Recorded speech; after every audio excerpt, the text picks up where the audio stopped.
Em 2003 surgiu a conexão SATA, que serviu justamente para substituir a conexão PATA e IDE, que era uma conexão aí bem diferente, cheia de pinos e um cabo flat bem espesso. Essa tecnologia foi criada justamente para diminuir o tamanho do conector, né, que agora é um conector bem pequenininho de 7 vias, e também já vem aqui o conector de energia, né? Inclusive os HDs PATAs e IDE utilizavam ali o padrão Molex, né? Por isso que a gente encontra fontes com cabo Molex até hoje também, tá? Já a conexão SATA também utiliza o SATA de energia, né? Tanto de dados quanto de energia. Serial ATA ou SATA, como a gente conhece, veio justamente em 2003 para substituir, na época, a tecnologia chamada de IDE ou PATA. Essa tecnologia foi criada justamente visando um aumento de velocidade, a diminuição dos cabos, já que a conexão IDE ou PATA eram uns cabos flat gigantescos de 80 vias, olha só.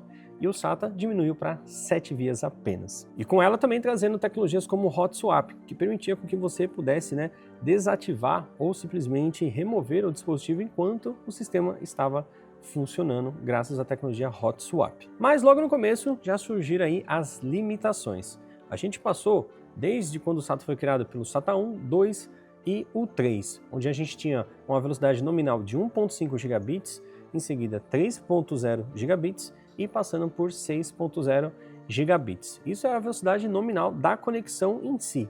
Para vocês terem mais ou menos uma noção, o NVMe, que utiliza a conexão M.2, o M2 suporta aí cerca de 32 até 64 GB por segundo, dependendo da geração do M2 que você estiver utilizando. Mas a velocidade real, utilizando o SATA 3 de 6 GB, era de aproximadamente 550 MB por segundo.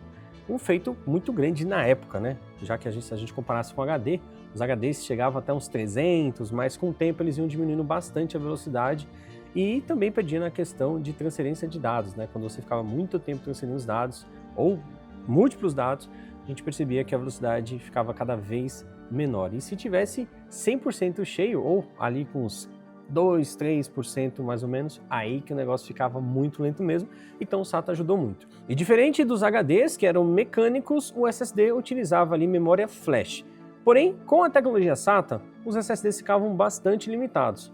E por isso então, em 2011, surgiu o protocolo NVMe, que foi criado em cima da tecnologia com memória flash, fazendo com que todos os limites em relação à latência, quantidade de filas, que passou de 32 filas para 64 mil filas, fossem simplesmente ali melhorados com o protocolo NVMe, que vem sendo atualizado aí constantemente.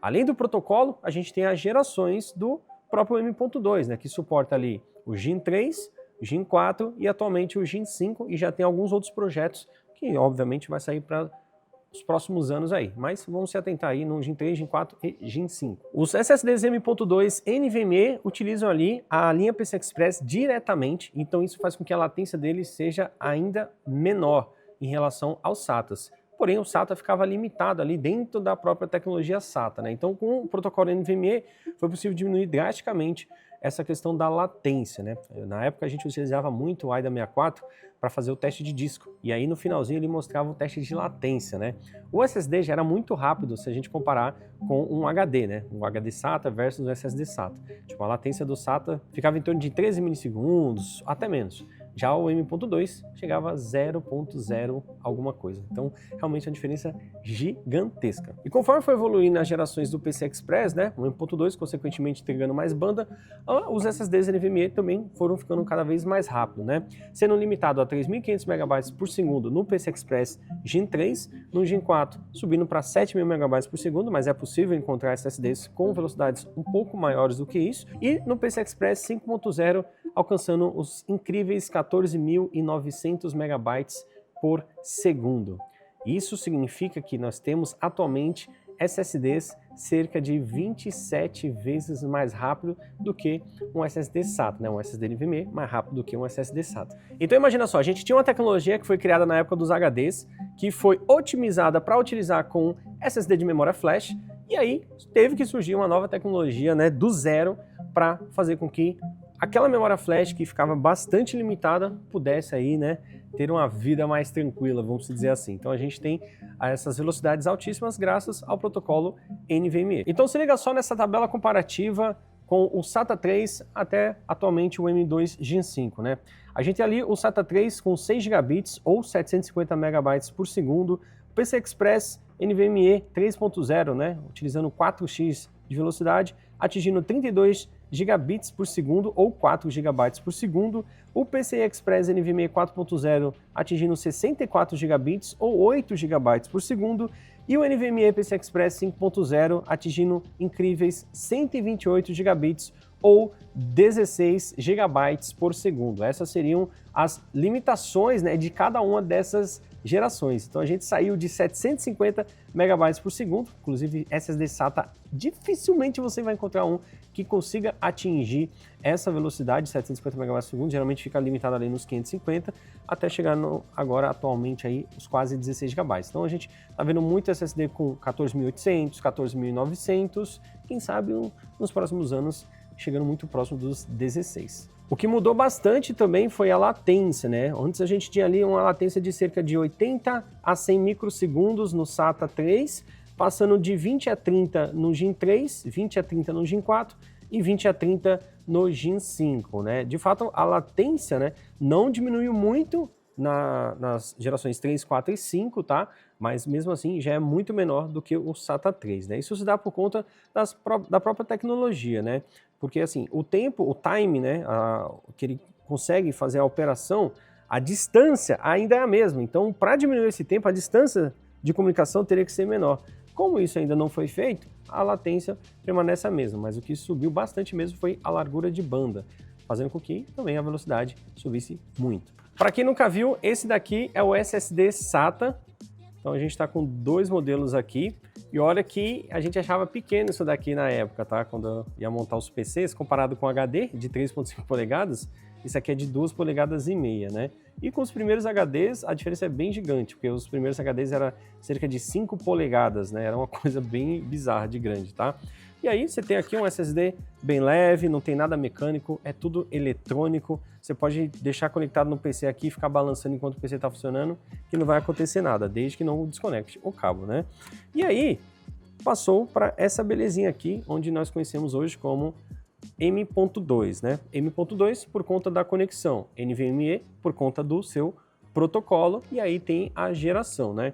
Então, os SSDs NVMe que utilizam esse protocolo normalmente tem um rasguinho, vamos dizer assim, né? Um cortezinho na conexão PCI Express M2, tá? Quando você encontrar um SSD M.2 que tenha dois risquinhos ou dois cortezinhos, significa que ele utiliza o protocolo SATA. Esse daqui, ele até consegue atingir mais do que 550 megabytes por segundo, tá? Porque ele utiliza ali um slot M2 que tem ali uma banda de até 3.5 GB por segundo. Então dá para puxar um pouquinho a velocidade disso aqui. Diferente do SATA 3, que se limita a 6 gigabits ou 750 megabytes por segundo. Aqui a gente teria ali cerca de 32 gigabits, se fosse o Gen 3, né? Ou 3.5 gigabytes por segundo. Mas o protocolo SATA não consegue atingir uma velocidade tão alta assim. Mais do que 550, mas não mais do que 1.100, 1.500 megabytes por segundo aproximadamente, tá? Então, fica essa dica aí. Tem placas-mães que não suportam a conexão que utiliza, né, esse protocolo SATA, tá? Então, no próprio manual vai estar escrito isso, e às vezes na própria placa-mãe tem ali, né, uma grafura dizendo se é compatível com o PCI Express ou com o SATA. Tem um xizinho ou um certinho para você saber essa diferença. Então, entendendo como surgiu o SATA, como surgiu o NVMe, será que um SSD de 550 megabytes por segundo versus um de 14.800 megabytes por segundo, ou até mesmo de 7.400 megabytes por segundo, pode fazer uma diferença gigantesca no seu uso do dia a dia? Isso é o que a gente vai descobrir aqui. Bora rodar alguns testes, alguns jogos, dar boot aqui no sistema. A gente clonou o Windows que estava no SSD NVMe para o SSD SATA. Então a gente tem exatamente o mesmo sistema, com os mesmos aplicativos, tudo clonado, bonitinho, certinho, para a gente fazer esse comparativo e ver se tem muita diferença na prática. Então vamos lá, primeiro teste, bora rodar aqui o Crystal Disk Mark. Esse teste ele vai fazer algumas transferências, né, sequenciais, e também de múltiplos arquivos, com uma fila, 32 filas, e aí vai dar o resultado pra gente, tanto de leitura quanto de escrita, tá? Então vamos aqui começar com o Corsair MP600 Pro LPX, que utiliza o PCI Express 4.04x, né? Ele tem aí também o protocolo NVMe. Aqui ele não informa qual a geração do protocolo, às vezes tem 1.3, 1.4, por aí vai, mas tudo bem, não tem problema. Então vamos lá, nosso M2 está pronto, vai rodar 3 vezes cada um desses testes aqui, ó, sequencial e depois o random, né, que seria o teste aleatório. Então vamos lá.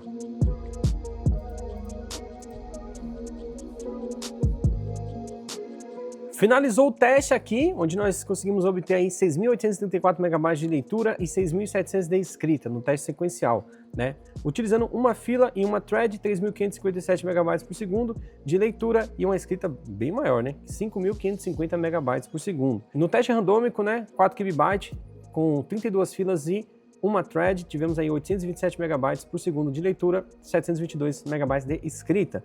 Já utilizando uma única fila e uma thread, 63 MB por segundo e 202 MB por segundo de escrita, né?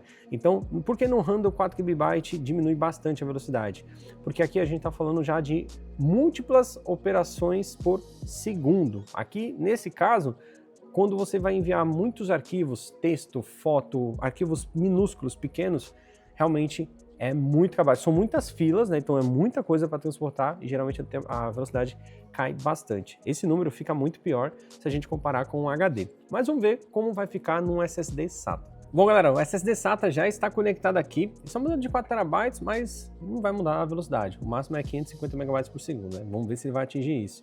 Inclusive já tem um tempinho que esse SSD foi fabricado, tá? Então tem aqui, ó, mostrando para vocês SATA 600, como também era conhecido, ou SATA 6 GB, né? Que no caso é o tipo de conexão, atualmente SATA 6 ou SATA 600, e ele suporta SATA 600. Se a gente colocasse no SATA 2 ou no 3, ele limitaria também, né, aqui a parte de velocidade, tá? Ele ficaria no Current Mode, ele ficaria SATA 300 ou SATA 150, beleza? Então vamos lá, mesma coisa, vai rodar 3 testes aí de 1 GB, né, o tamanho do teste, e vamos lá. Finalizou o teste, tivemos aí 564 MB por segundo de leitura, ó, superando a expectativa, hein? Escrita 519. Tivemos aí também no teste sequencial de uma fila, uma thread, 544 MB por segundo de leitura, 501 de escrita. Já no Random 4 KB, fila 32 na fila, né? Uma thread, 403 MB por segundo e 300 MB por segundo de escrita. Já no Random 4 KB, com uma fila e uma thread, 41 MB por segundo e 89.25 MB por segundo, né?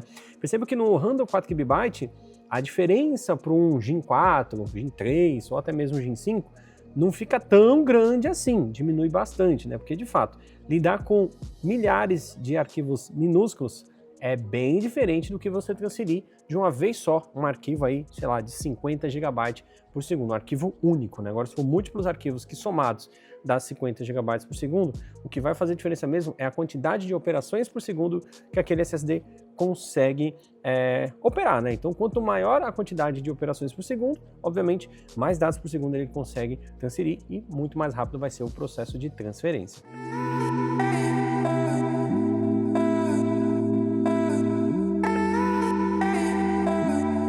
Bom, galera, finalizou nosso teste de boot. Eu utilizei a ferramenta Boot Racer, bastante conhecida, né? Eu usei a versão gratuita mesmo, não precisei usar a versão premium não.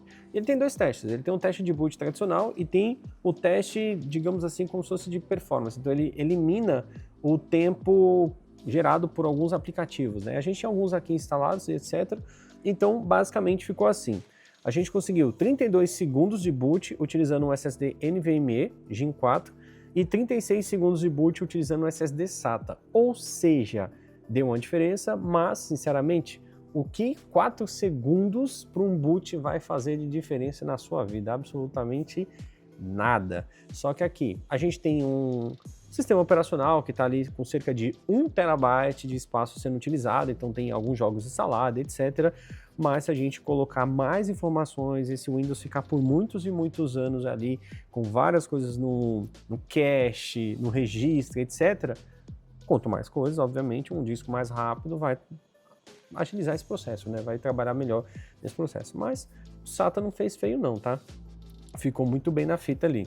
O boot do Windows demorou cerca de 19 segundos, se for considerar só o boot do Windows, no NVMe, 21 segundos no SATA, né? Aí ali ele tem um tempo de digitação de senha, que no caso não tinha senha, o tempo do desktop ali, um foi 13 segundos, o outro 15, né? E o pré-boot, que ele até desconsiderou ali, que foi 17 segundos aproximadamente. Se você somar os 17 segundos, então a gente teria um boot ali, um tempo um pouco maior, tá?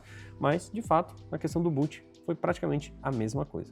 E olha só, aqui é o teste do Crystal Disk Mark, né, lado a lado aí pra gente ver. Vejam que no Randall 4 KB uma thread e uma fila, existe uma diferença, só que essa diferença não é tão gritante se a gente comparar com a diferença do teste sequencial lá em cima, que deu 6.800 de leitura contra 564.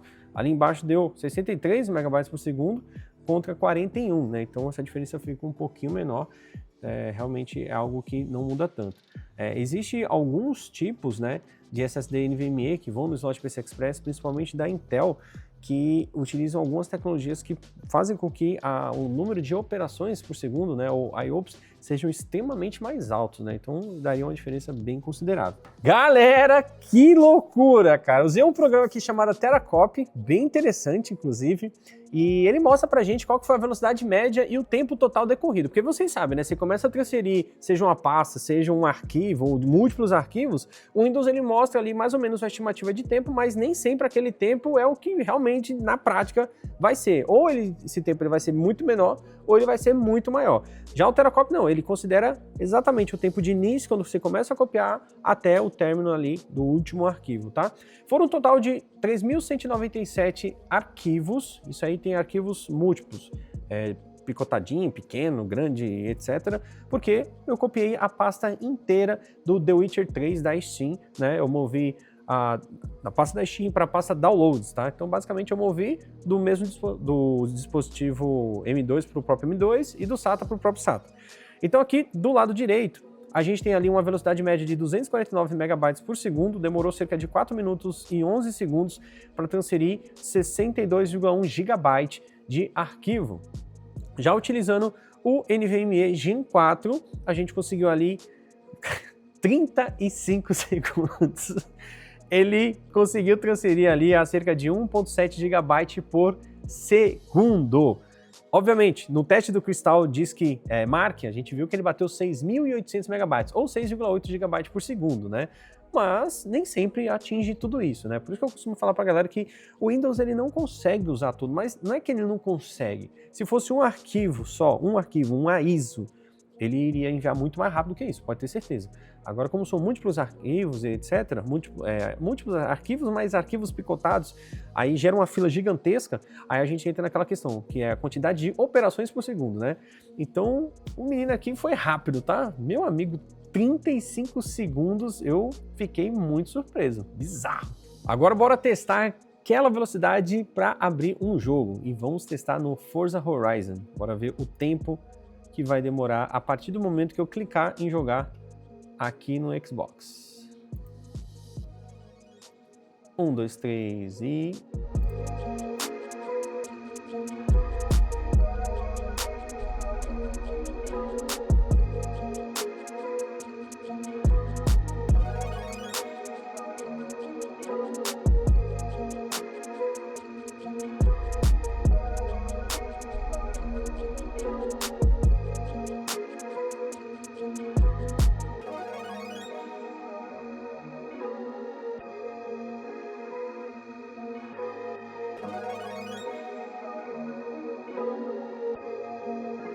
O que a gente pode concluir com esses testes é que no Crystal Disk Mark, de fato, a diferença dos SSDs NVMe e SATA foram bem grandes. Isso que a gente está comparando com o Gen 4 versus um SATA 3.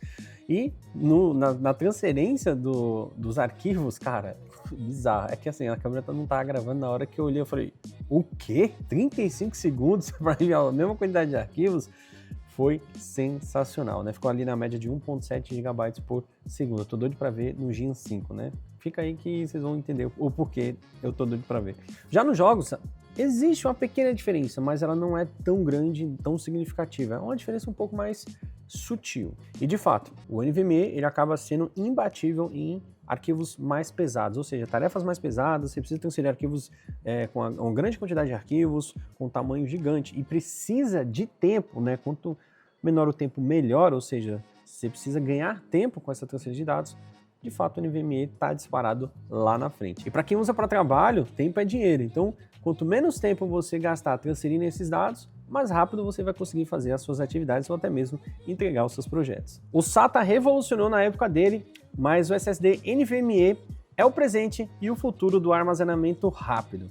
Para você que tem um PC mais antigo, vale muito a pena utilizar o SSD SATA, tá? Você ainda que está no HD, tem um PC mais antiguinho, cara, coloca o SSD SATA que vai dar uma diferença absurda. Do HD para o SSD a diferença é gigantesca. Do SSD para o M.2, vocês viram que de fato muda bastante. Então, se não tem a conexão M2, vá de SSD SATA. Se já tem um PC mais recente, com certeza, bota o SSD M.2 NVMe, pode respeitar ali o limite da placa-mãe, se ela é Gen 3, instala um Gen 3, mas não tem problema também se você tem um Gen 5 e quer instalar no Gen 3. Funciona, só que você vai ficar limitado na velocidade nominal, como eu mostrei aqui no vídeo para vocês, daquela tecnologia. Gen 3 limita a 3.500, Gen 4 a 7.000 e pouquinho, e o Gen 5 a cerca ali de 15.000 megabytes por segundo.